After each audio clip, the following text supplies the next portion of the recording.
The Black Widow had lived alone for 3 years when 5 massive Comanche warriors appeared at her door, seeking shelter.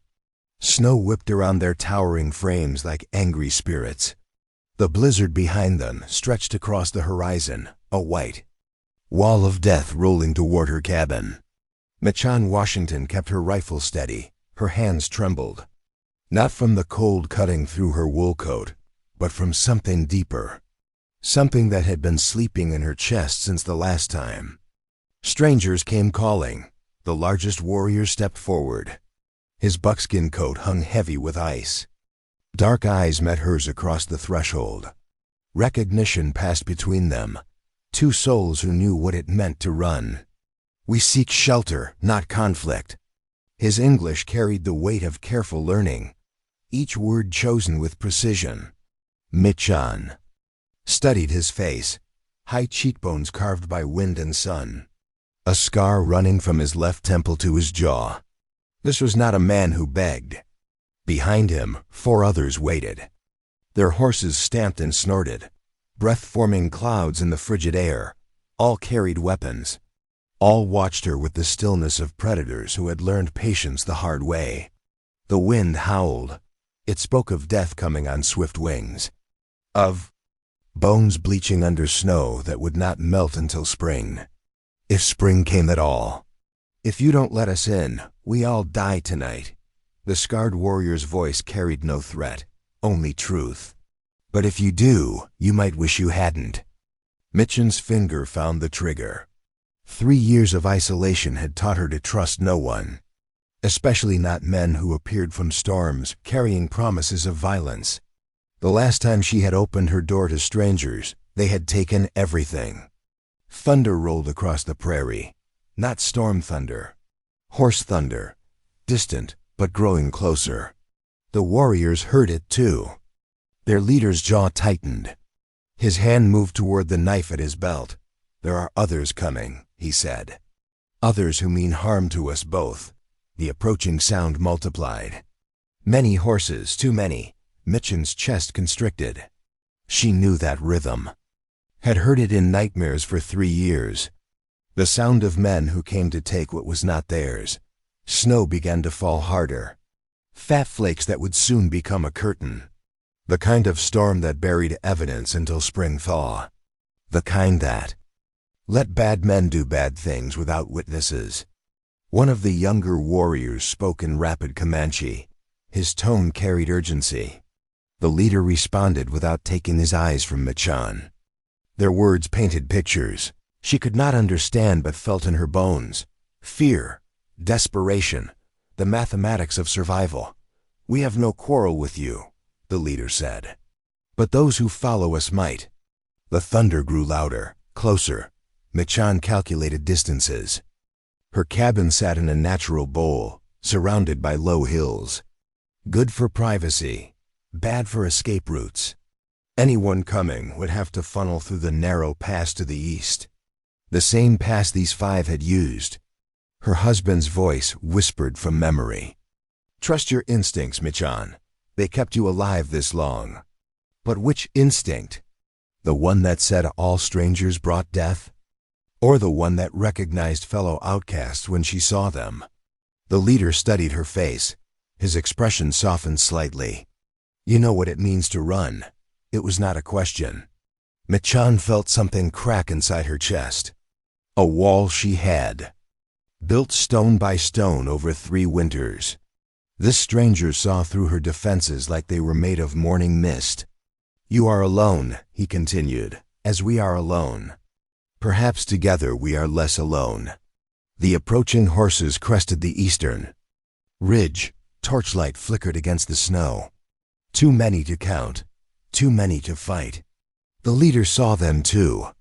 His 4 companions closed ranks behind him. "Choose quickly," he said, "before the choice is made for us." Michan's throat felt dry as prairie dust. The men approaching had already made their choice 3 years ago.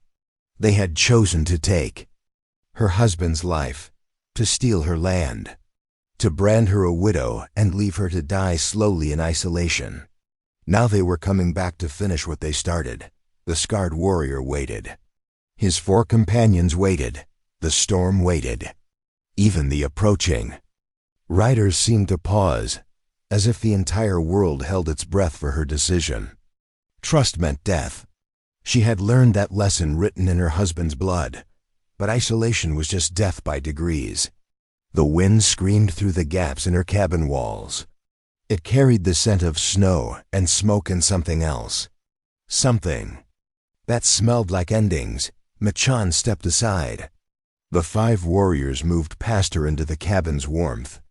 Their leader nodded once, acknowledgement, not gratitude. Men like him did not grovel. She barred the door behind them. The sound of the heavy oak beam falling into place felt like a coffin lid closing or a new life beginning. Outside, the riders drew closer. Their torches painted the snow red as blood.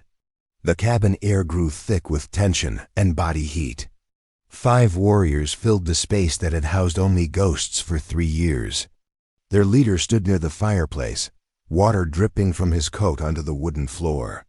The others spread out, checking windows, testing walls. Machan kept her rifle ready. Trust was a luxury she could not afford. Not yet. The youngest warrior muttered something in Comanche. His tone carried poison. The leader silenced him with a look. "Logan Strongheart believes you are bad medicine," the scarred man said. "He thinks we should leave. Maybe he's right." The leader studied her face in the firelight. "I am Gerald Nighthawk. We fled burning homes to find burning hate follows us everywhere." His words carried weight. The kind that came from watching everything you loved turn to ash. Machan recognized the taste of that particular grief. "Why do you speak English? The Bluecoats held me for 2 seasons. They taught me their words. I taught them patience." The way he said patience made it sound like a weapon. Machan understood. She had learned her own version of patience over 3 winters of solitude. Thunder rolled closer. The sound of many horses pushing hard through snow. Gerald moved to the window, parted the curtain with careful fingers. His jaw tightened. "How many enemies do you have?" he asked. "Enough." The oldest warrior stepped forward. His gray hair hung in braids decorated with feathers and bone. Authority moved with him like morning mist. This was their true leader. Gerald spoke to him in rapid Comanche. "Aragorn Crow Feather asks why the riders hunt you." Mitchen's throat closed. 3 years of silence had not dulled the pain. "They killed my husband, took our land, said a woman alone had no right to property." Gerald translated. Aragorn's expression never changed, but something shifted in his eyes. Understanding, the mathematics of loss. "We know these men," Gerald said. "They came to our village flying flags of truce. They brought whiskey and smallpox blankets. When the dying began, they said we had broken treaty, that we must move to reservation land. Did you go? Some did. The rest burned with our homes." The thunder grew louder. Close enough now to count individual hoofbeats. Machan moved to the back window. Torchlight flickered through the snow. "Too many flames, too many riders. These are not cavalry," she said. "These are the men who murdered my husband." Logan Strongheart spoke again. His words carried heat. Gerald shook his head. "He says we should surrender you to them. Buy safe passage with your blood. And you?" Gerald's scarred face caught the firelight. "I say a woman who opens her door to strangers in a storm is not the enemy." The riders circled the cabin. Their horses snorted and stamped. Saddle leather creaked. Men called out to each other in voices rough with whiskey and winter cold. A fist pounded on the door. 3 sharp raps that shook the frame. "Open up, widow. We know you're in there." The voice belonged to Snake Morrison, the man who had put a rope around her husband's neck and called it justice. Mitchen's finger found the trigger. "We got business to finish," Morrison called. 3 years overdue. Gerald moved beside her. His hand rested on his knife hilt. "These are your husbands." Killers? The man outside gave the order. The others held me down and made me watch. Silence filled the cabin. Even Logan Strongheart stopped muttering. Some truths were too heavy for words. "You got 5 minutes," Morrison shouted. "Then we burn you." "Out." Aragorn spoke quietly to his men. Each warrior nodded. They understood. This was not negotiation. This was choosing how to die. Geralt checked his weapons. "How many?" 15. Maybe 20. They call themselves Indian hunters now. Get paid by the scalp. "And you?" "I'm the witness they forgot to kill." The wind howled through the cabin walls. It carried the scent of torch smoke and horse sweat. Outside, men spread out in practiced formation. They had done this before, burned families from their homes, erased inconvenient truths with fire. Michan moved to her husband's gun rack. 5 rifles hung clean and ready. She had maintained them through 3 winters of solitude. Hope disguised as habit. "Can you use these?" Gerald tested the weight of a Winchester, worked the action. "We learn or we die." Logan Strongheart stepped forward. His young face carried old anger. He spoke in Comanche. Gerald translated. "He says dying with honor is better than living with shame. Tell him dying at all is waste, but if we must die, we take some of them with us." The translation sparked something in Logan's eyes. Not friendship, but recognition. "The enemy of my enemy." Morrison's voice cut through the wind. "Time's up, widow. We're coming in." Geralt moved to the front window. Aragorn took the back. Logan and the others spread out between them. 5 strangers who had become allies in the space of a conversation. Michan chambered around. The sound echoed in the cabin's stillness. Outside, boots crunched through snow. Leather creaked. Metal clicked. "They want to finish what they started," she said. "Then we finish it different." Geralt replied. The first torch flew through the window. Glass shattered. Fire spread across the floor. The second torch followed, then the third. Morrison's voice rose above the crackling flames. "Burn them out, boys. Leave nothing but bones." But the bones in this cabin belonged to people who had already survived the unsurvivable, who had learned that sometimes the only choice was between dying on your knees or dying on your feet. Michan chose her feet. The shooting began. The first shot splintered wood near Michan's head. She dropped behind the overturned table, rifle ready. Geralt crouched beside the front window, returning fire with careful precision. Each shot counted. Ammunition was finite. Logan Strongheart moved between windows, fast and silent. His earlier hostility had transformed into something sharper, more useful. "The enemy of my enemy." Aragorn positioned himself at the back door. His weathered hands held the Winchester steady. Age had not dulled his aim. 3 men tried to circle behind the cabin. None made it past the woodpile. Fire crawled across the floor from the broken torches. Michan stamped it out with her boots. Smoke filled the air, thick and choking. Outside, Morrison's voice cut through the gunfire. "Burn them out, all of them." More torches flew through windows. The cabin walls caught fire. Orange light danced across the warriors' faces. They fought like men who had nothing left to lose. Geralt moved to cover Michan as she reloaded. His shoulder brushed hers, solid, reassuring. Strange how trust could grow in the space between bullets. "How many?" he asked. 8 left, maybe 9. The shooting slowed. Morrison's men were learning caution.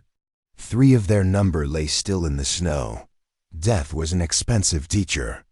Geralt checked his ammunition. 3 rounds left. He caught Michan's eye. She understood. They were burning through supplies too fast. Logan appeared at her elbow. Blood ran from a graze on his forehead. He spoke in rapid Comanche. Geralt translated. "He says the back is clear. 2 men down. Tell him well done." The translation sparked something in Logan's eyes. Not friendship yet, but recognition. Respect earned in fire and smoke. A new sound joined the gunfire, splintering wood. They were trying to break down the front door. Aragorn moved to reinforce it with his body weight. The old warrior's strength surprised them all. Machan found the box of ammunition her husband had hidden beneath the floorboards. 20 rounds. Enough to keep fighting, not enough to win. "We need to change the odds," she said. Geralt nodded. He spoke to Aragorn in Comanche. The old man's eyes glittered with understanding. He barked orders to Logan and the others. They moved with practiced efficiency. Warriors who had learned tactics in a dozen similar fights. Logan and another brave slipped toward the back door. Aragorn took position at the front window. "What are they doing?" Leveling the field, the plan unfolded without words. Logan and his companions circled wide through the storm. The blizzard provided cover. White death hiding red intentions. Gunfire erupted behind Morrison's line, confused shouts. The sound of men dying in the snow. Logan's war cry cut through the wind. "They're behind us," someone screamed. Morrison's voice rose above the chaos. "Hold position. It's a trick." But discipline was cracking. Men turned to face the new threat. Their line wavered. Geralt seized the moment. He vaulted through the front window. Machan followed without thinking. Trust had become reflex. They moved together through the snow, hunting. The first man never saw them coming. The second tried to run. The snow was too deep. Running was dying slowly. Geralt took a bullet in the shoulder. The impact spun him around. He went down hard, red spreading across the white ground.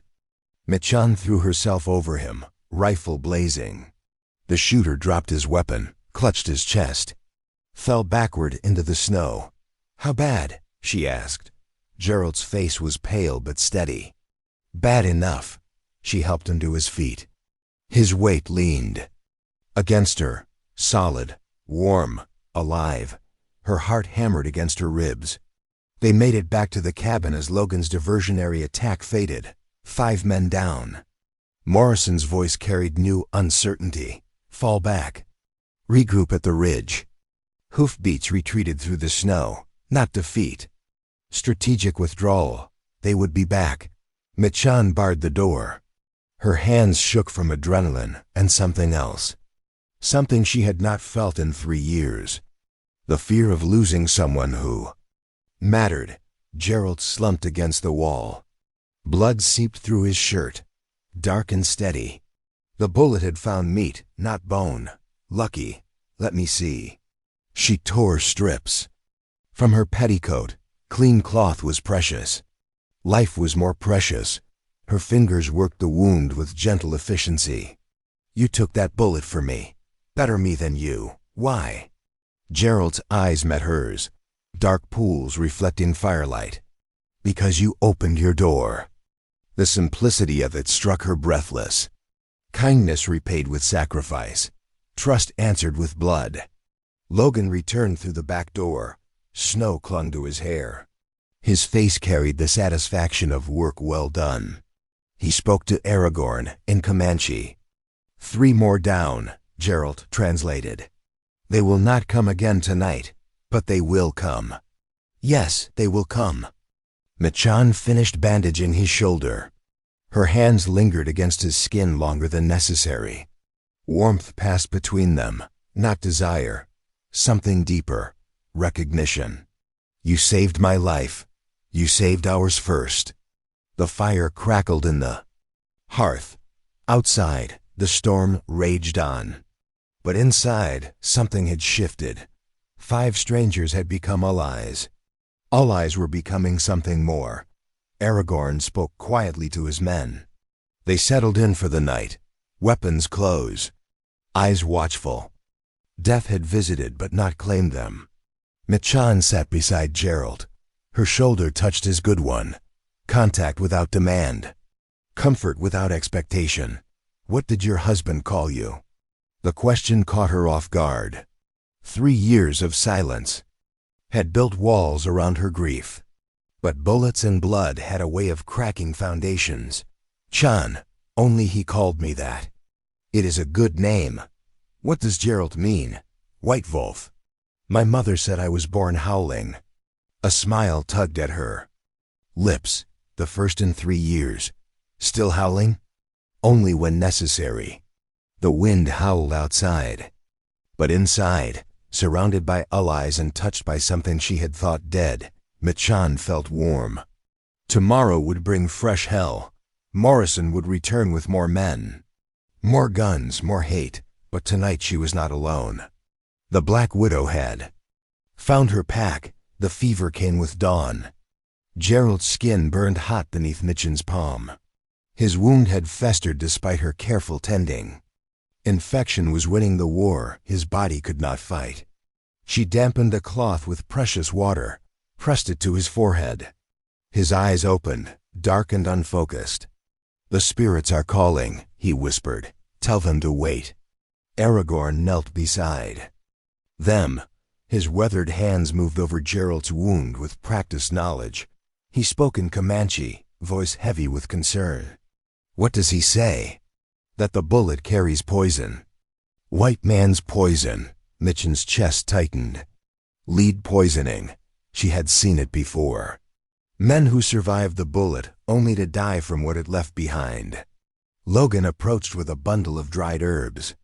His earlier hostility had transformed into something softer. Battle had a way of burning away pretense. He spoke to Aragorn in rapid Comanche. He says willow bark and sage will help with the fever. Will it cure him? Aragorn's silence was answer enough. The old warrior began preparing the herbs. His movements carried ritual. Sacred knowledge passed down through generations of healers. Machan watched, memorizing each gesture. Teach me. Aragorn's eyes met hers. Understanding passed between them. The universal language of loss. He guided her hands, showing her how to crush the bark, how to measure the sage. Steam rose from the preparation. It carried the scent of earth and growing things. Medicine older than the white man's poison. Gerald's breathing grew labored. His body fought battles on multiple fronts.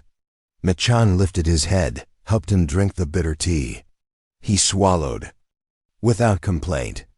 My mother used to make this, he said. When the winter sickness came, tell me about her. Words came slowly, fragmented by fever and pain. But a picture emerged. A woman who had taught him English words alongside Comanche prayers. Who had seen the future coming and prepared her. Son for both worlds. She said someday we would need to choose between fighting and surviving. What did you choose? Both. The wind rattled the cabin walls. Outside, the storm showed no signs of breaking. Inside, death circled with patient hunger. Machan changed his bandages. The wound leaked clear fluid. Better than pus. Not as good as healing. Her fingers worked with gentle efficiency. You have done this before, Gerald observed. My husband was not the first man Morrison's people shot. The truth hung between them. 3 years of hidden history. The Black Widow had earned her name through more than solitude. How many? Enough to know infection when I see it. Aragorn spoke quietly to Logan. The young warrior nodded, moved to the window. His eyes scanned the white landscape with professional attention. They are out there, Gerald said, waiting. Let them wait. But waiting was a luxury they could not afford. Supplies were running low. Water, food, ammunition. The siege was working. Machan inventoried their resources. 2 days of food if they rationed carefully. Less if the fever made Gerald's needs greater. The mathematics of survival painted a grim picture.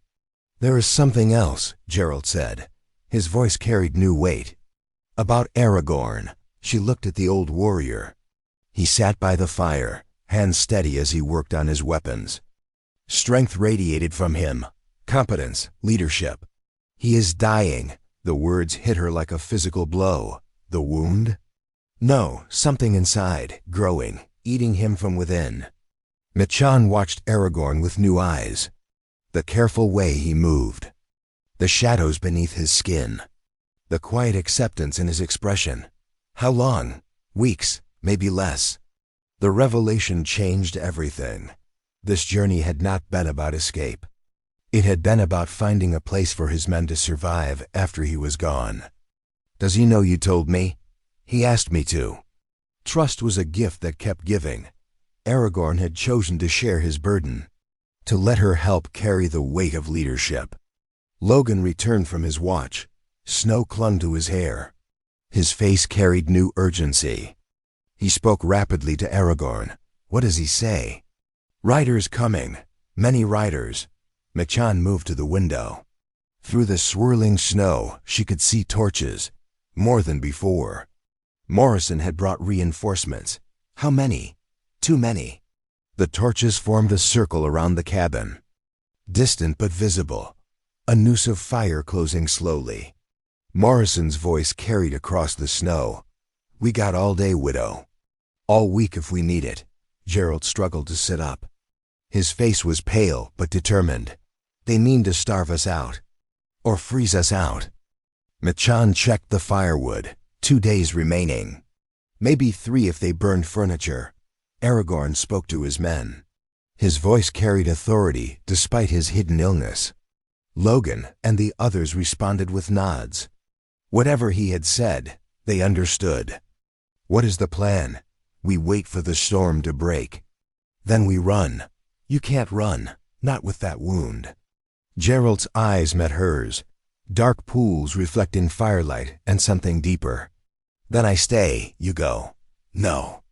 The word came out sharper than intended. Louder, it carried 3 years of accumulated loss. The weight of watching everyone she cared about disappear. I will not lose someone else. You may not have a choice. But choice was all they had left. The freedom to decide how their story ended. On their feet or on their knees, together or alone. Machan sat beside him. Her shoulder touched his good one. Contact without demand, comfort without expectation. Tell me about your mother's prayers. Gerald closed his eyes. His voice grew soft. Musical, the Comanche words flowed over her. Ancient syllables that had comforted the dying for generations. What does it mean? That the spirits watch over those who die with honor. That death is not the end, only a doorway. Do you believe that? I believe in what I can touch. What I can see. His hand found hers, fingers intertwined. Skin against skin, life against life. Like this? Like this. Outside, the siege continued. Death circled with patient hunger. But inside, surrounded by allies and touched by something. She had thought dead. Machan felt the ice around her heart begin to crack. The Black Widow was learning to live again. The storm broke at midday. Sunlight pierced the clouds for the first time in 3 days. The world outside gleamed white and deadly. Beautiful as fresh snow over old graves. New riders approached from the east. A column of men in blue uniforms. Their leader wore a star on his chest that caught the light. Sheriff Slade Morrison had come to finish what his hired guns could not. Machan watched through the window as Morrison dismounted. His face carried the weathered cruelty of a man who had built his fortune on other people's blood. Behind him, 20 men spread out in formation. He brought the cavalry, she said. Gerald struggled to sit up. The fever had broken during the night, but weakness still claimed him. Not cavalry, hired killers wearing badges. Morrison's voice carried across the snow. Clear and cold as winter air. This is Sheriff Morrison. You are surrounded. Come out with your hands visible. Aragorn moved to the window. His weathered face showed no surprise. He had seen this performance before. The illusion of law where only power mattered. He killed your husband, Gerald said. It was not a question. He put the rope around Samuel's neck. Called it justice for stealing cattle we never stole. And the land? Sold to railroad men the next week. Convenient how that worked. The mathematics of corruption painted a clear picture. Remove the inconvenient owners, claim legal authority. Profit from the emptiness left behind. Morrison tried again. You are harboring known criminals. Surrender them and we can discuss terms. What terms? Michan called back. Your life. For now. The honesty was almost refreshing. No pretense of justice. No lies about law and order. Just power speaking to powerlessness. Logan spoke. Urgently to Aragorn. The old warrior's expression darkened. He responded in rapid Comanche. The young man's face went pale. What did he say? That Morrison has been buying scalps. Paying bounties for dead Indians. Any Indians. The revelation. Cut deep. These men were not just corrupt. They were predators who had turned genocide into commerce. How many have they killed? Enough to buy 20 men and a sheriff's badge. Aragorn stood slowly. Age and illness weighed on him, but authority still moved in his bones. He spoke to his men. Each warrior nodded. Understanding passed between them. He is telling them his final wish, Geralt translated. Which is, to die fighting for something worthy. Not wasting away in a sick bed. The old warrior's choice crystallized everything. They could surrender and die slowly. Or fight and die with meaning. Some choices were not really choices at all. I won't let you face this alone, Michan said. You have already done enough. No, I haven't done nearly enough. She moved to her husband's gun rack. 5 rifles remained. Enough for a final stand. Her hands worked with practiced efficiency, loading chambers, checking actions, preparing for war. Morrison's patience wore thin. You have 1 minute to decide. Then we come in shooting. Let them come, Aragorn said in clear English. His first words in her language. They carried the weight of final decisions. Logan distributed ammunition. His young face had aged years in 3 days. Battle had a way of burning away innocence. What remained was harder. More useful. How do we do this? Michan asked. Geralt struggled to his feet. His wound pulled tight, but determination kept him upright. We make them pay for every step. You can barely stand. I can shoot. The simple truth of it struck her. They were all wounded. All broken, but they were not beaten. Not yet. Aragorn spoke to Logan. The young warrior nodded, moved toward the back door. His mission was clear. Circle behind. Strike from unexpected angles. He is too young for this, Michan said. We are all too young for this. Morrison's voice cut through the air. Time is up. Boys, burn them out. The torches came first. Glass shattered. Fire spread across the wooden floor. Smoke filled the cabin. The same pattern as before. But this time they were ready. Geralt took position at the front window. His aim was steady despite the fever. The first man through the door would be the last. Michan covered the side window. Her husband's rifle felt solid in her hands. 3 years of maintenance had kept it ready for this moment. Aragorn moved to the back door. His weathered face showed no fear, only acceptance. The peace that came with final decisions. Whatever happens, Geralt said, you opened your door to strangers. That matters. We all opened doors tonight. The shooting started. Morrison's men came hard and fast. Professional killers who had done this before. But they had never fought people who had nothing left to lose. Geralt's first shot dropped the lead man. The second wounded another. His marksmanship was deadly despite his injuries. Michan fired through the smoke. Her bullets found their marks. Each shot carried 3 years of accumulated rage. Justice delivered 1 cartridge at a time. Logan's war cry echoed from behind Morrison's line. The young warrior struck fast and silent. Men fell before they knew death was coming. He is good, Geralt said. He learned from the best. Aragorn's voice joined the battle. Not shooting. Speaking, Comanche words that carried power beyond bullets. A death song that had been sung for generations. What is he saying? That today is a good day to die. That the spirits are watching. That we fight with honor. The words gave strength to tired arms, purpose to desperate hearts. They were not just fighting for survival anymore. They were fighting for something larger. Morrison's voice rose above the gunfire. Take the woman alive. Kill the rest. The order revealed everything. This was not about justice. It was about silencing the witness who could destroy his empire. He needs you dead, Gerald said. Then he will be disappointed. But disappointment was a luxury they could not afford. Morrison had more men, more ammunition, more time. The cabin burned around them. Smoke filled their lungs. Heat singed their skin. This was not sustainable. Aragorn made his choice. Aragorn burst through the front door. His war cry split the air. Ancient words that had rallied warriors for generations. He moved with the fluid grace of a man who had accepted death.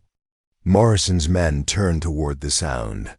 Confusion rippled through their ranks. The old warrior drew their fire, their attention, their fatal mistake. Gerald and Michan used the distraction. They slipped through the back door into the white. Morning, snow crunched beneath their boots. The cold bit through their clothes. Logan appeared from behind a snowdrift. His young face was streaked with soot and determination. 3 men lay still in the snow behind him, silent testimony to his skill.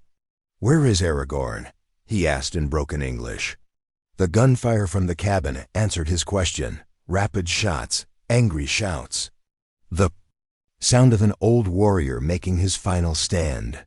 "He chose his path," Gerald said. Pain flickered across his features.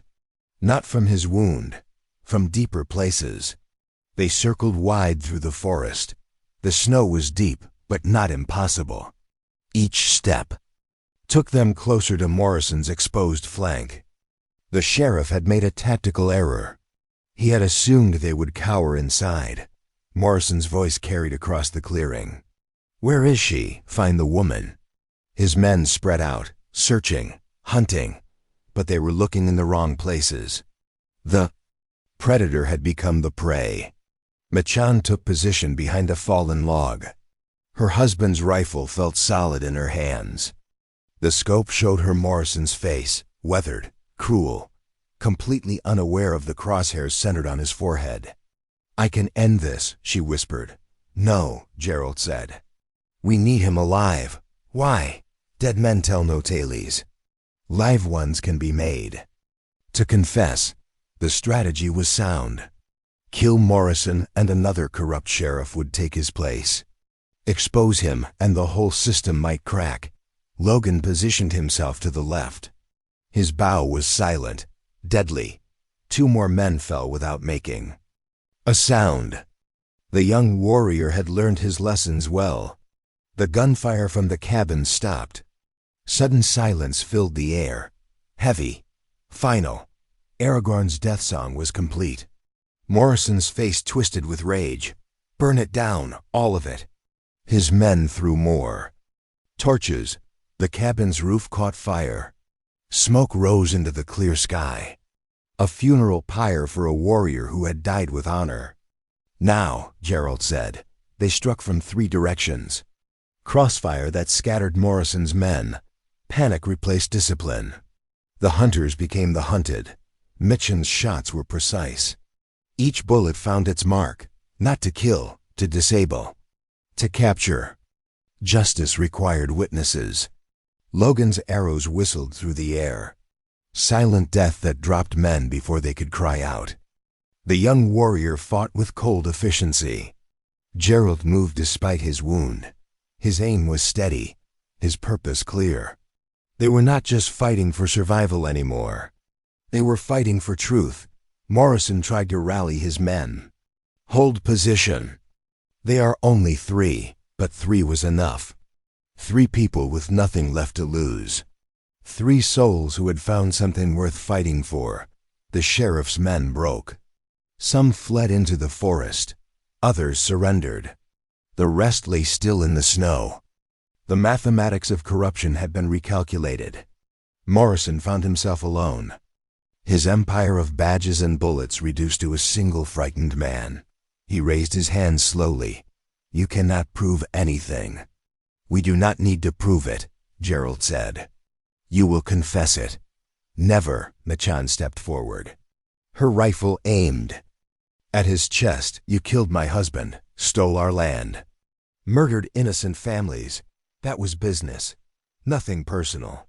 "It was personal to me." The truth hung between them. 3 years of grief, 3 years of isolation, 3 years of justice delayed. Morrison's hand moved toward his gun.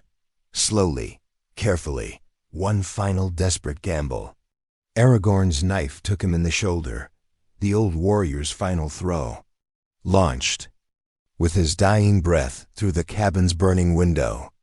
Morrison screamed, dropped his weapon, clutched his shoulder. Blood seeped through his fingers. "Aragorn," Logan whispered. Tears traced lines down his soot-stained face. The old warrior had kept his final promise. To die fighting for something worthy, to protect those who mattered. Spring came early that year. The snow melted to reveal new growth. Green shoots pushing through the black earth. Life asserting itself over death. Machan stood in her garden. The cabin had been rebuilt, larger now. Room for the family she had chosen. Logan worked beside her, learning to tend plants instead of taking lives. Gerald emerged from the house. His wound had healed clean. His strength had returned. But the scar remained. A reminder of the night everything changed. "The federal marshal sent word," he said. Morrison's confession implicated 12 other sheriffs. The investigation spreads. Good. Justice was a slow river. But it flowed. Families would reclaim their stolen land. Murderers would face trial. The system would bend toward truth. Logan spoke in Comanche, then in English. He was learning both languages, both worlds, preparing for a future that honored the past. "He says Aragorn would be proud," Gerald translated. "He would." The old warrior's grave sat beneath the oak tree, marked with stones arranged in the Comanche way. His death song had ended, but his legacy continued. Machan felt Gerald's hand find hers, fingers intertwined. Skin against skin, life against life. The Black Widow had learned to love again. "What do we do now?" she asked. "We live." The answer was simple, profound. They had survived the unsurvivable, found family among strangers, built hope from ashes. The afternoon sun warmed their faces. A breeze carried the scent of growing things. The land stretched before them, endless, possible, theirs.